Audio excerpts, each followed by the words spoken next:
Good evening. Aspirant Educare में आप सभी का स्वागत है।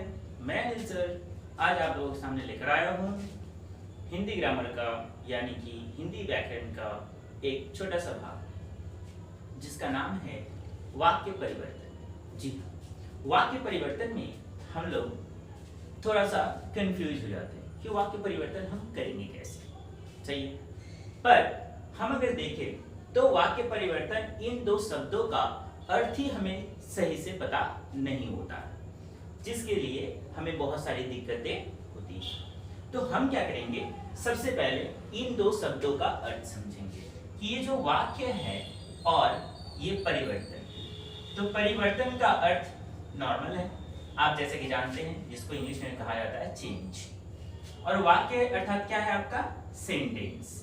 तो ये जो सेंटेंस है और चेंज है, मतलब वाक्य क्या है ये आपको जानना होगा और परिवर्तन कैसे होता है ये जानना पड़ेगा। तो ये दो अलग अलग तथ्य हैं जिनको आप जान लेते हैं तो वाक्य परिवर्तन करना आपके लिए आसान हो जाएगा, ठीक ना। तो वाक्य बना कैसे वो हम लोग जानेंगे सबसे पहले। तो वाक्य जानने से पहले आपको जानना होगा कि वाक्य बना कैसे। तो अगर हम यहाँ कहें कि वाक्य ये है, तो वाक्य के पहले वाला स्टेप क्या होगा आपका, ये है आपका शब्द। क्या है, शब्द। और शब्द बना कैसे, तो शब्द जो है आपका वर्ण से बनता है। किससे बनता है, वर्ण से बनता है। ये जो वर्ण है, तो वर्ण किसे कहते हैं, क्या आपको पता है? जी हाँ, आप इससे परिचित हैं, परंतु आपको सही तरीके से अंदाजा भी नहीं है और आप इस पे सही तरीके से ध्यान नहीं दिए हैं, क्योंकि ये बहुत छोटी सी चीजें हैं, है ना। तो वर्ण जो है वो एक प्रकार की ध्वनि है। वो ध्वनि है जिसका कोई अर्थ नहीं होता, परंतु वो स्वतंत्र होती है ना। तो वर्ण कितने प्रकार के होते हैं, दो प्रकार के होते हैं। वर्ण की दो प्रकार होती है। पहला होता है वो उसको बोलते हैं स्वर वर्ण और दूसरे को बोलते हैं आपका व्यंजन वर्ण, ठीक ना। तो ये स्वर वर्ण और व्यंजन वर्ण में क्या अंतर है, आखिर इसका दो प्रकार, वर्ण का दो प्रकार हुआ, कुछ तो इसके पीछे कारण होगा ना। तो वो कारण क्या है, पहला कारण है स्वर वर्ण का अर्थ होता है कि वो वर्ण जो पूर्ण रूप से स्वतंत्र है। क्या है ये, स्वतंत्र है, जिसको उच्चारित करने के लिए किसी भी तरह की दूसरे वर्णों की सहायता नहीं लेनी पड़ती है।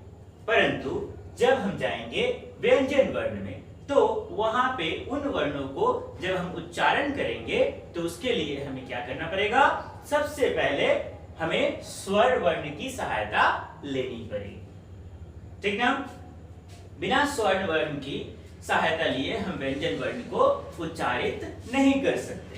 तो हम अगर कहें कि स्वर वर्ण है क्या, तो आप जो अ, आ ये सब पढ़ते हो ये आपके स्वर वर्ण में आते हैं, और आपका क, ख ये सब है आपका व्यंजन वर्ण। तो देखिए कैसे कि एक दूसरे पे ये डिपेंडेंट है। कैसे डिपेंडेंट है, हम आपको एक छोटा सा एग्जांपल देकर के यहाँ पे समझाते हैं। जैसे कि ये आपका क लिखा है मैंने, तो ये क जब हम बोलते हैं तो क्या होता है, क अर्थात क हलंत होता है, और उसके साथ में जब अ यानी कि स्वर मिलता है तब जाकर के वो बन जाता है क्या, क बन जाता है, ठीक है ना। अर्थात आप कह सकते हो इस क के अंदर में ये छिपा हुआ था, जब ये इसके अंदर से बाहर आ गया तो क क्या बन गया, क हलंत बन गया, ठीक है ना।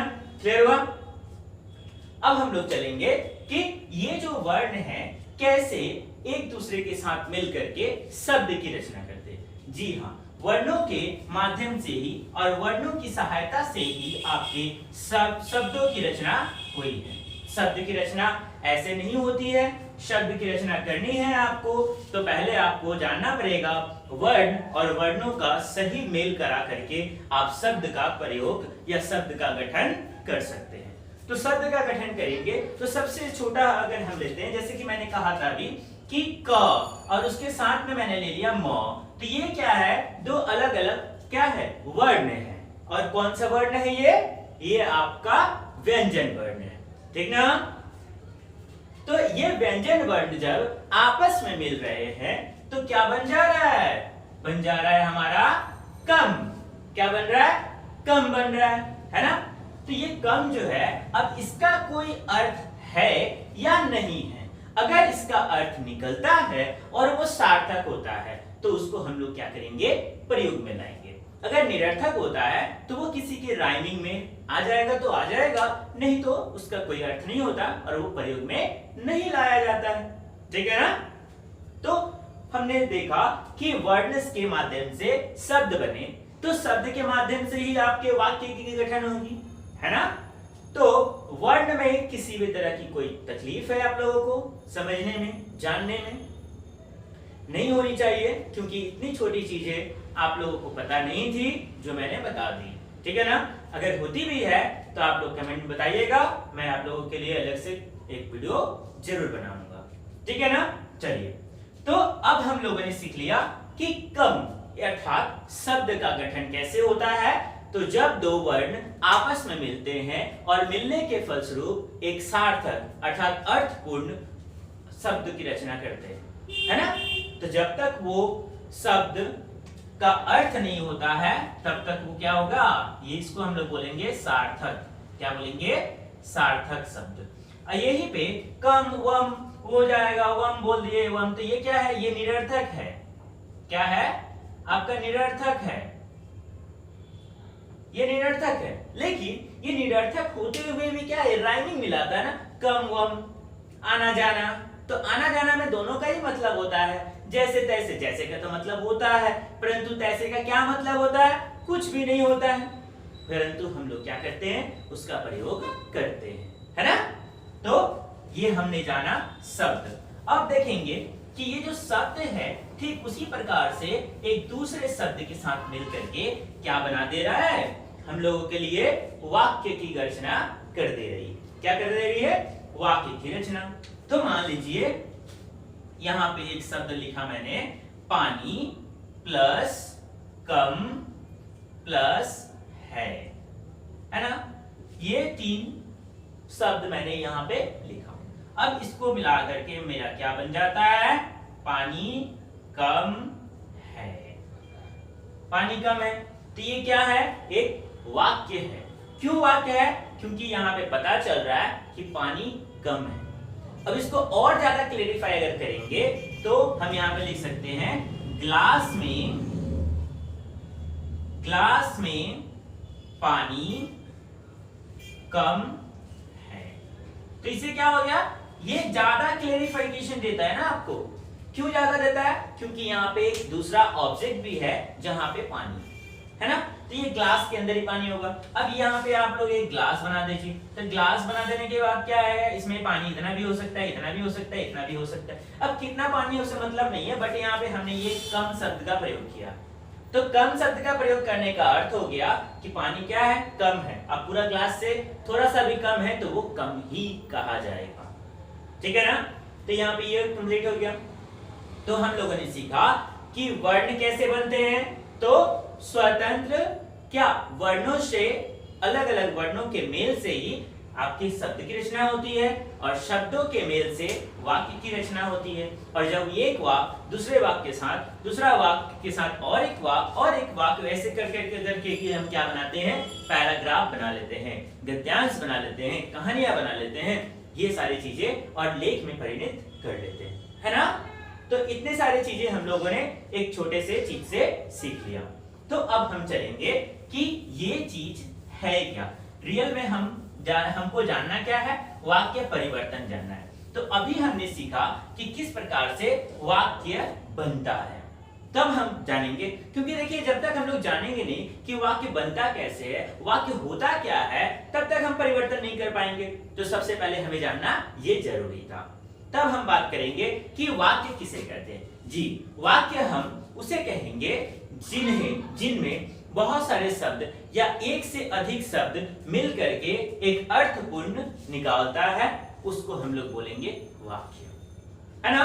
तो एक से अधिक शब्दों के मेल से उत्पन्न होने वाले विकार का जिसका एक संपूर्ण अर्थ होता है, उसे ही हम क्या बोलेंगे? वाक्य कहेंगे। ठीक है? अब हम चलते हैं कि वाक्य के कितने भेद होते हैं। वाक्य जो है वो तीन तरह के होते हैं। पहला सरल, दूसरा संयुक्त और तीसरा है आपका मिश्र वाक्य। क्या है?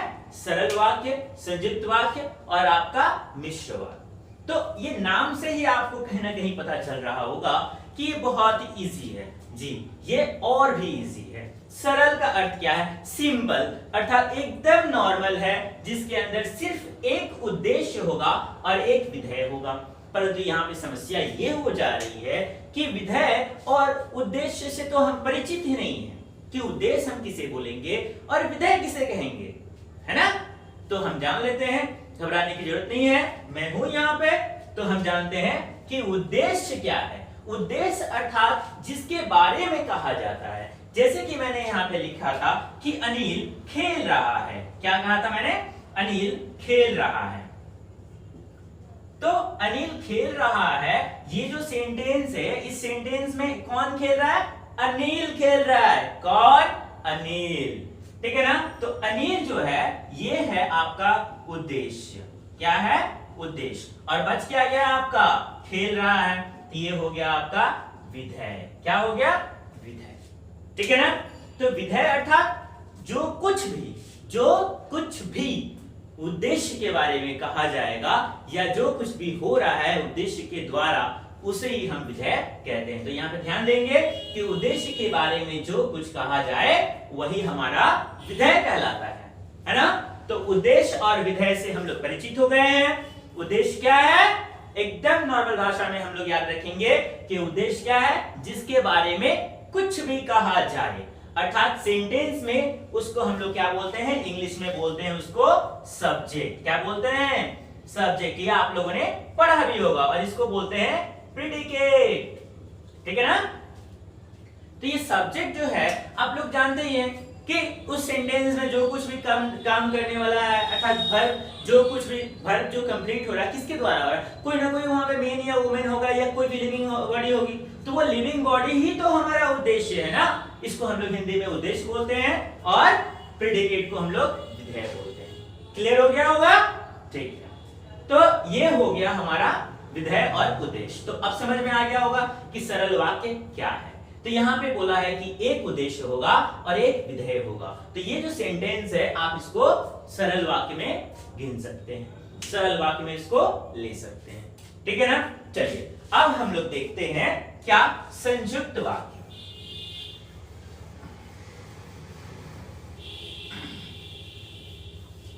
देखिए, संयुक्त वाक्य में कहा जा रहा है कि दो या दो से अधिक, दो मतलब एक और दो, क्या होना चाहिए? सरल वाक्य होना चाहिए। क्या होना चाहिए? सरल वाक्य होना चाहिए।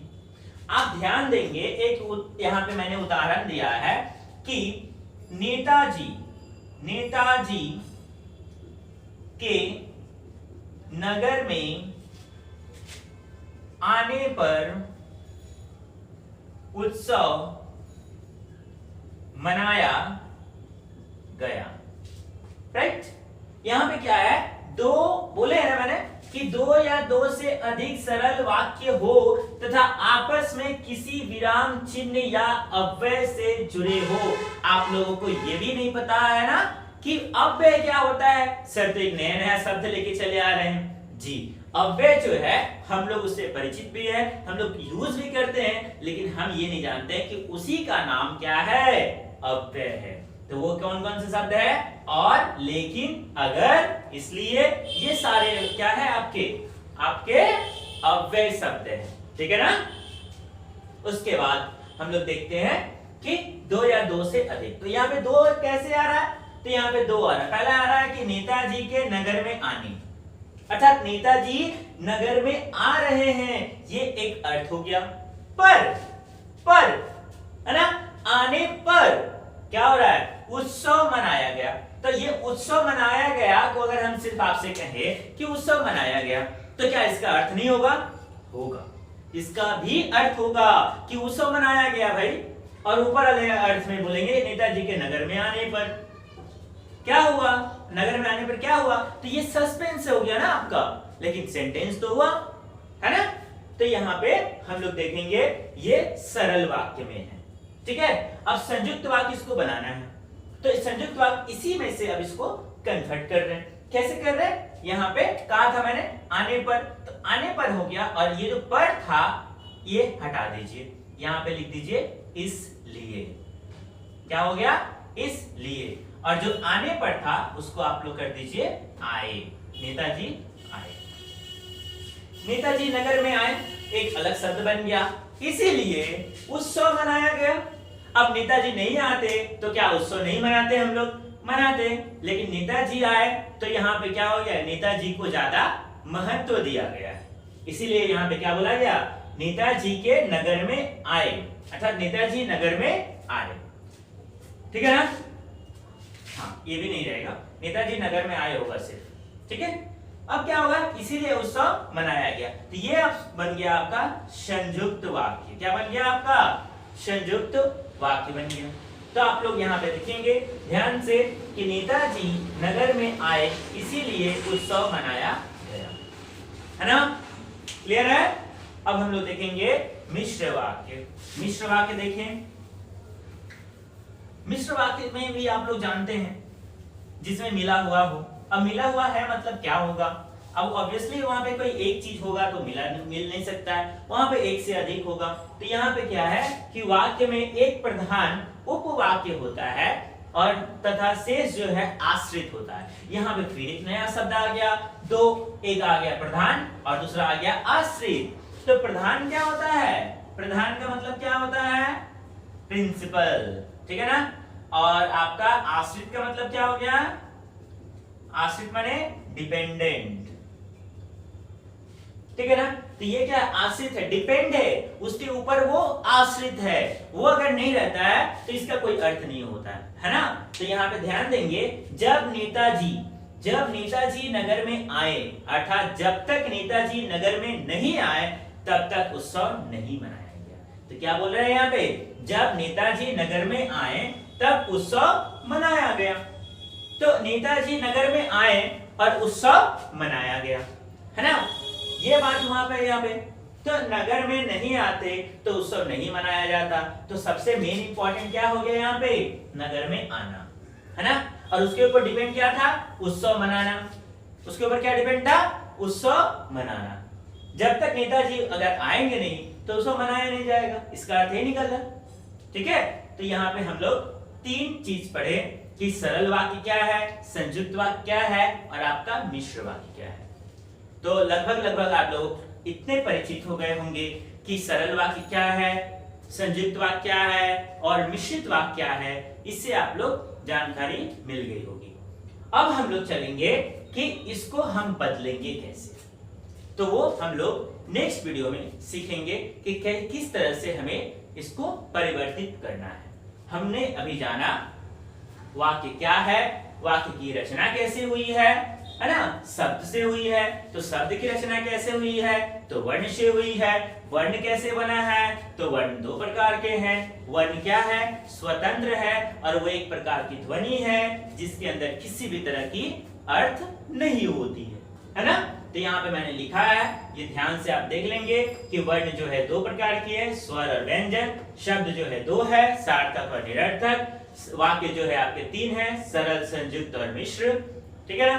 तो पहले वर्ण बना, वर्ण से शब्द बना, शब्द से वाक्य बना, और वाक्य जब बनेगा तब ना परिवर्तित करेंगे आप। तो इसीलिए यहाँ पे मैंने ये दे दिया।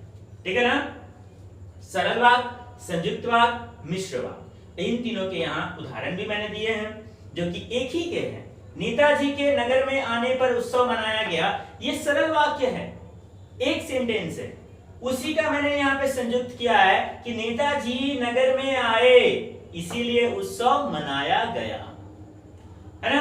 अब मिश्र में क्या बोला कि एक प्रधान होना चाहिए और दूसरा उस पर आश्रित होना चाहिए। तो नेताजी आएंगे और उत्सव मनाया जाएगा, इन दोनों में क्या प्रधान है आपका, तो आना प्रधान है। अगर आएंगे नहीं तो उत्सव मनाया नहीं जाएगा। इसीलिए हुआ कि जब नेताजी नगर में आए तब उत्सव मनाया गया, है ना। तो आज के लिए इतना ही, मिलते हैं नेक्स्ट वीडियो में। Thank you.